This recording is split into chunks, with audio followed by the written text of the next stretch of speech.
ಹಿಂದೂ ಧರ್ಮಗ್ರಂಥಗಳ ಪ್ರಕಾರ ಲಕ್ಷ್ಮೀ ದೇವಿಯನ್ನು ಒಲಿಸಿಕೊಳ್ಳಲು ಮಹಿಳೆಯರು ಈ ತಪ್ಪುಗಳನ್ನು ಅಪ್ಪಿತಪ್ಪಿಯೂ ಮಾಡಬಾರದು. ಇಲ್ಲವಾದರೆ ಮನೆಯಲ್ಲಿ ಸಂತೋಷ ಸಮೃದ್ಧಿ ನಾಶವಾಗಿ ಬಡತನ ಹೆಚ್ಚಾಗುವುದು ಖಂಡಿತ. ಒಬ್ಬ ವ್ಯಕ್ತಿಯ ಸಂತೋಷ ಮತ್ತು ಸಮೃದ್ಧಿಯು ಅವನ ಮನೆಯಲ್ಲಿರುವ ಎಲ್ಲ ಸದಸ್ಯರ ಮೇಲೆ ಅವಲಂಬಿತವಾಗಿರುತ್ತದೆ. ಅದರಲ್ಲೂ ಆ ಮನೆಯ ಮಹಿಳೆಯರ ಮೇಲೆ ಬಹುಪಾಲು ಜಾಸ್ತಿಯಾಗಿರುತ್ತದೆ. ಮನೆಯ ಗೃಹಿಣಿಯರು ಮನೆಯಲ್ಲಿರುವ ಕೆಲವು ವಸ್ತುಗಳ ಬಗ್ಗೆ ಮಾಹಿತಿಯಂತೂ ತಿಳಿದಿರಲೇಬೇಕು. ಅದರಲ್ಲೂ ಪೊರಕೆಯ ಬಗ್ಗೆ ತಿಳಿದಿರಲೇಬೇಕಾದ ಮಾಹಿತಿಗಳು. ಪೊರಕೆ ಮಾತೆ ಮಹಾಲಕ್ಷ್ಮಿಯ ಸ್ವರೂಪ ಎಂದು ಹೇಳಲು ಒಂದು ರಹಸ್ಯ ಕೂಡ ಇದೆ. ವೈಕುಂಠಕ್ಕೆ ಮೊಟ್ಟಮೊದಲನೆಯ ಬಾರಿಗೆ ತಾಯಿ ಮಹಾಲಕ್ಷ್ಮೀ ದೇವಿಯು ಕಾಲಿಟ್ಟಾಗ ಪೊರಕೆಯಿಂದ ಆ ಸ್ಥಳವನ್ನು ಶುದ್ಧೀಕರಣ ಮಾಡಲಾಗಿತ್ತು ಎನ್ನುವ ನಂಬಿಕೆ ಇದೆ. ಹಾಗಾಗಿ ಪೊರಕೆಯನ್ನು ಲಕ್ಷ್ಮೀ ದೇವಿಗೆ ಪ್ರಿಯವಾದ ವಸ್ತು, ಅದು ಲಕ್ಷ್ಮೀ ಸ್ವರೂಪ ಎಂದು ಶಾಸ್ತ್ರಗ್ರಂಥಗಳಲ್ಲಿ ಉಲ್ಲೇಖಿಸಿದೆ. ಯಾವಾಗಲೂ ಪೊರಕೆಯನ್ನು ಬೇರೆಯವರ ಕಣ್ಣಿಗೆ ಕಾಣಿಸದ ರೀತಿಯಲ್ಲಿ ಇಡಬೇಕು. ನಿಮ್ಮ ಮನೆಯ ಇತರ ಸದಸ್ಯರ ಕಣ್ಣಿಗೂ ಕೂಡ ಕಾಣಿಸದ ರೀತಿ ಇಡಬೇಕು. ಹಣವನ್ನು ಜೋಪಾನ ಮಾಡುವ ರೀತಿ ಜೋಪಾನ ಮಾಡಬೇಕು. ಇದರಿಂದ ಮಹಾಲಕ್ಷ್ಮಿ ನಿಮ್ಮ ಮನೆಯನ್ನು ಬಿಟ್ಟು ಹೋಗುವುದಿಲ್ಲ. ಆದರೆ ರಾತ್ರಿ ವೇಳೆ ಮನೆಯ ಬಾಗಿಲ ಬಳಿ ಇಡಿ. ಇದರಿಂದ ದುಷ್ಟಶಕ್ತಿ ಪ್ರವೇಶ ಆಗುವುದಿಲ್ಲ. ಮನೆಯಲ್ಲಿ ಕಷ್ಟ ನಷ್ಟ ಕಡಿಮೆಯಾಗುತ್ತದೆ, ಶ್ರೀಮಂತಿಕೆ ಹೆಚ್ಚಾಗುತ್ತದೆ, ನೆಮ್ಮದಿಯೂ ಲಭಿಸುತ್ತದೆ. ಪೊರಕೆಯ ಮುಂಭಾಗ ಬಾಗಿಲ ಕಡೆ ನೋಡಬೇಕು. ಎಚ್ಚರ: ಪೊರಕೆಯನ್ನು ಯಾವಾಗಲೂ ನೇರವಾಗಿ ಇಡಬಾರದು, ಮಲಗಿಸಿಯೇ ಇಡಬೇಕು. ನೇರವಾಗಿ ಯಾವಾಗ ಇಡುತ್ತೀರೋ ಆರ್ಥಿಕ ಸಂಕಷ್ಟಗಳು ಬರುತ್ತವೆ, ಕಷ್ಟಗಳು ತಪ್ಪೋದಿಲ್ಲ.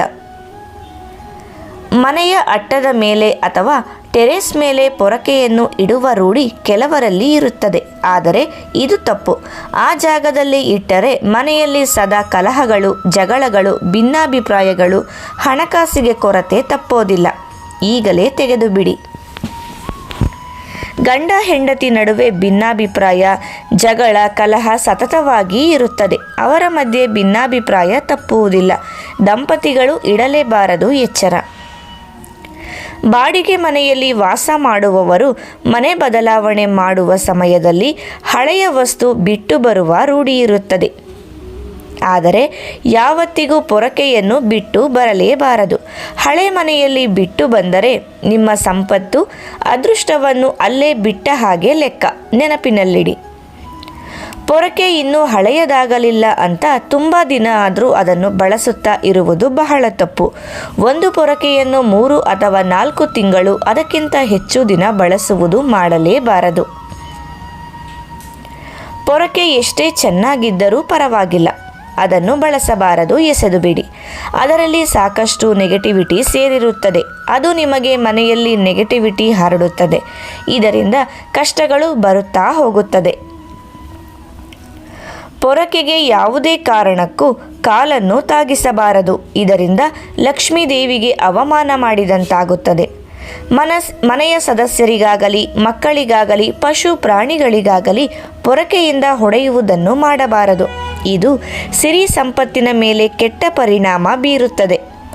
ಆಹಾರ ಪದಾರ್ಥಗಳು, ದಿನಸಿ ಪದಾರ್ಥಗಳು ನೆಲದಲ್ಲಿ ಬಿದ್ದರೆ ಬಟ್ಟೆಯಲ್ಲಿ ನೀಟಾಗಿ ಕ್ಲೀನ್ ಮಾಡಿ ನಂತರ ಆ ಜಾಗವನ್ನು ಕಸಪೊರಕೆಯಿಂದ ಗುಡಿಸಬೇಕು. ಇಲ್ಲದಿದ್ದರೆ ಅನ್ನಕ್ಕೆ ಕೊರತೆ ಉಂಟಾಗುತ್ತದೆ. ಮನೆಯಲ್ಲಿ ದಿನಸಿ ಪದಾರ್ಥಗಳು ತುಂಬಿರುವುದಿಲ್ಲ. ಪೊರಕೆಯನ್ನು ಬಚ್ಚಿಡಲು ತುಂಬ ಶ್ರೇಷ್ಠವಾದ ದಿಕ್ಕು ನೈಋತ್ಯ ದಿಕ್ಕು.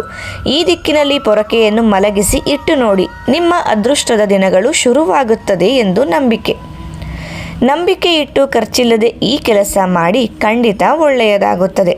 ಆದರೆ ಯಾವುದೇ ಕಾರಣಕ್ಕೂ 2 ಪೊರಕೆಗಳನ್ನು ಜೊತೆಯಲ್ಲಿ ಇಡಲೇಬಾರದು.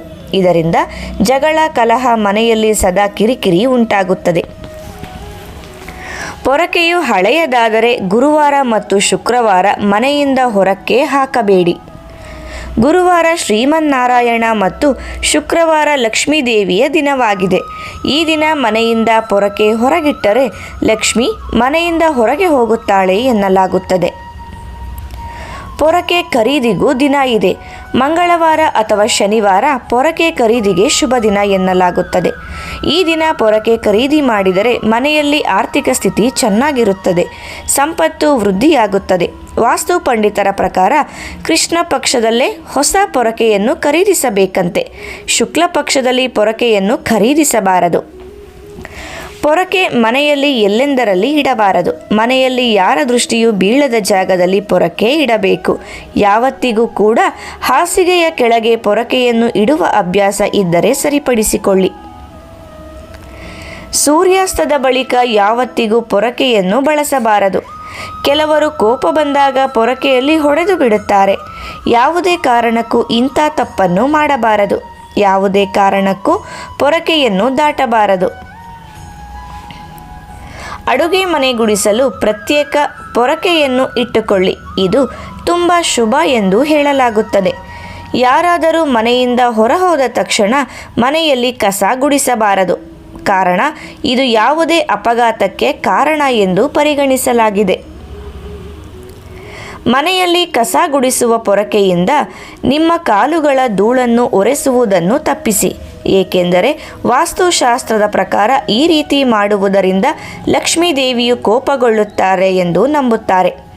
ವಾಸ್ತುಶಾಸ್ತ್ರದ ಪ್ರಕಾರ ದೀಪಾವಳಿಯ ಪರ್ವದಲ್ಲಿ ಪೊರಕೆಯನ್ನು ಖರೀದಿಸುವ ನಂಬಿಕೆ ಇದೆ.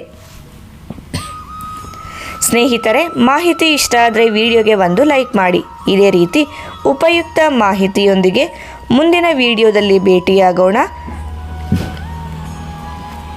ಧನ್ಯವಾದಗಳು.